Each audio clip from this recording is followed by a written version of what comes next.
Ketua Umum Partai Nasdem, Surya Paloh, mendadak dipanggil Presiden Joko Widodo ke Istana pada Minggu 18 Februari 2024. Pertemuan ini terjadi di tengah menghangatnya situasi politik pasca pemilu 2024. Kabar pertemuan Jokowi dan Surya Paloh dibenarkan oleh Bendahara Umum Partai Nasdem Ahmad Sahroni. Sahroni menyebut Surya Paloh diagendakan menemui Presiden di Istana sekitar pukul 18 waktu Indonesia bagian Barat. Surya Paloh disebut hanya memenuhi undangan dari Presiden Jokowi. Sebaliknya, kedatangan Paloh ke Istana bukan inisiatifnya pribadi. Menurut Sahroni, pertemuan antara Surya Paloh dan Presiden Joko Widodo merupakan hal yang biasa.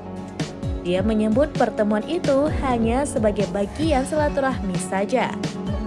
Sahroni tidak menanggapi lebih lanjut apakah pertemuan itu sebagai upaya Presiden mengajak Paloh agar Nasdem bisa mendukung pemerintahan Prabowo Gibran. Seperti diketahui sebelumnya, Capres nomor urut 2, Prabowo Gibran unggul atas dua rivalnya. Prabowo Gibran memperoleh suara 57 hingga 58% versi hitung cepat atau quick count hingga real count KPU. Sementara Capres Anies Muhaimin yang diusung Nasdem, PKB, dan PKS berada di posisi kedua dengan perolehan 24 hingga 25% suara.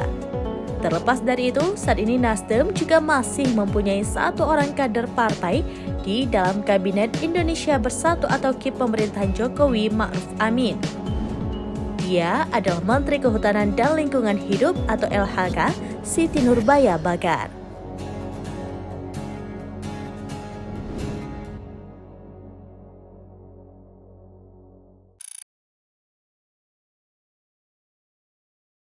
Download Tribun X sekarang, menghadirkan lokal menjadi Indonesia.